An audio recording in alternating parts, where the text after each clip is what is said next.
Aedlycia. The world today is unequal. But why is the world unequal? Recently, I've had the opportunity to research world inequality, and in today's video, I'll be talking about the causes, effects, and possible solutions to this global issue. I've prepared some slides, so let's check them out. To begin, what is inequality?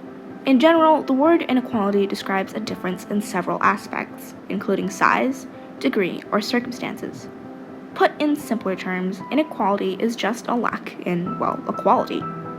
But from a more societal point of view, inequality refers to the idea that different people experience different treatment and different standards of living. This difference is often based on different factors, such as gender, social status, race, and religion. Why is the world unequal?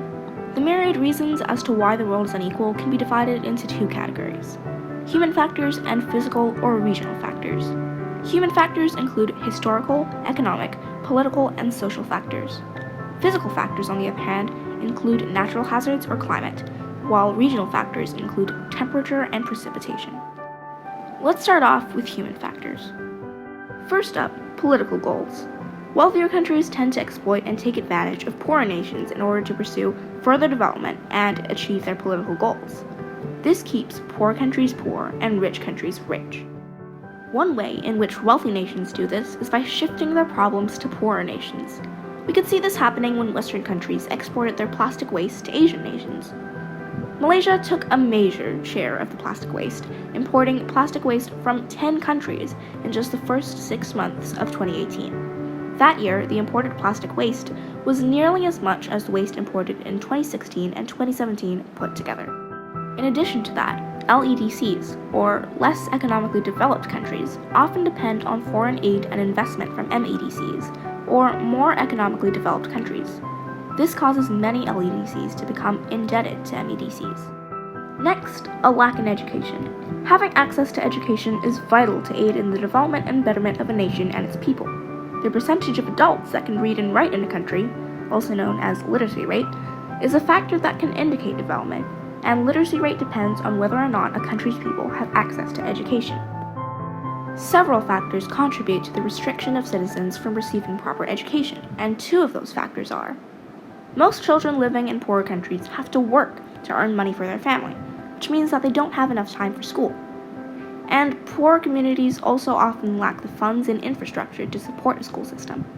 This means that classes might be overcrowded, and basic items needed at a school, like books, uniforms, and supplies, might mean extra costs that prevent children from attending school and learning at all.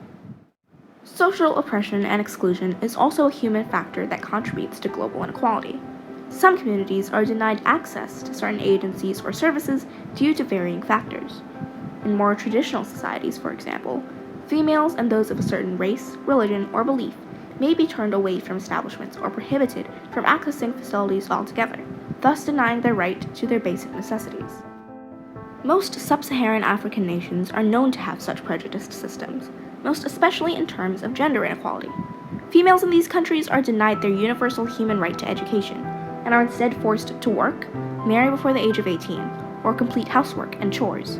This also happens in countries like Iran and Lebanon, and disabled children are also exposed to similar treatment. Fourth on our list of human factors is conflict. This includes wars, political conflicts, historical conflicts, and social conflicts. It is often because of these conflicts that governments lack the funds to financially support their citizens. Most of their wealth would have been spent in conflicts rather than being used to develop infrastructure and facilities. Last but not least, consumer behavior. Consumption levels are steadily rising across the globe, with those in the Western world consuming large amounts of material goods. These goods are often in high demand, and excessive amounts of resources are extracted from the ground. In relation to how wealthier nations exploit poorer countries, companies that purchase land and resources for natural resource extraction tend to buy what they need at low prices, and this furthers the effects of global inequality. Moving on to physical and regional factors. Geographical relief. Geographical relief refers to the shape of land in an area, and is usually described using terms like mountainous and gently sloping. Especially in terms of agricultural development, relief can affect available water resources and the quality of crops grown. For example, livestock farming and forestry practices would adapt better to mountainous terrain. Secondly, climate. A nation's climate could heavily affect development, especially agricultural development. In places like Africa's Sahel region, droughts occur often due to the lack of rainfall there. Droughts can cause crops to suffer, and diseases such as malaria and yellow fever will spread, since they thrive in heat. Next, being a landlocked nation. It's more difficult for landlocked nations to trade, since that means goods would have to be driven through other countries to reach the coast for shipping, and it would be more difficult for new technology to reach the landlocked nations. In Africa itself, there are 16 landlocked countries. Our last physical factor is natural hazards. This usually refers to natural disasters and includes drought, flood, and tectonic activity that could limit future growth and destroy both buildings and agricultural areas. Regions affected by these hazards are more likely to experience lower financial standards, since income might be diverted to aid the recovery of affected areas. Are you with me so far? I believe that with every cause, there's an effect. So let's take a look at these effects. The effects of inequality can be sorted into 3 categories: health, economic, and social. Health-wise, global inequality implies insufficient healthcare because of low income and wealth levels. Frustration may lead to conflicts and a belief that one is not able to improve their life. As an escape from reality, the usage of drugs and other substances might be encouraged due to financial shortages. For many living in LEDCs, starvation is also a consequence of global inequality, especially in regions where farming is not possible due to climatic conditions or water shortages. In an economic sense, global inequality also implies economic inequality, and several are at risk of falling into poverty. In addition, people living in LEDCs often have to put up with severe working conditions, and they have no choice but to accept the conditions because of high unemployment levels. This lets companies exploit their workers. A common choice is to migrate from one's home country to seek a better life in wealthier nations, as long as they have the necessary resources to do so. Social tensions often rise because of greed and jealousy resulting from financial inequality. These tensions can develop into involvement in radical movements and activity.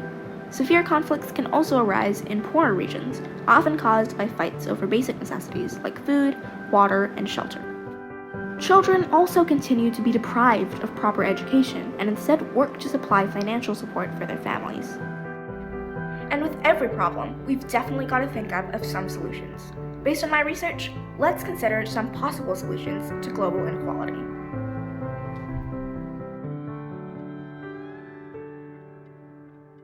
The first and possibly most important step is to improve access to education.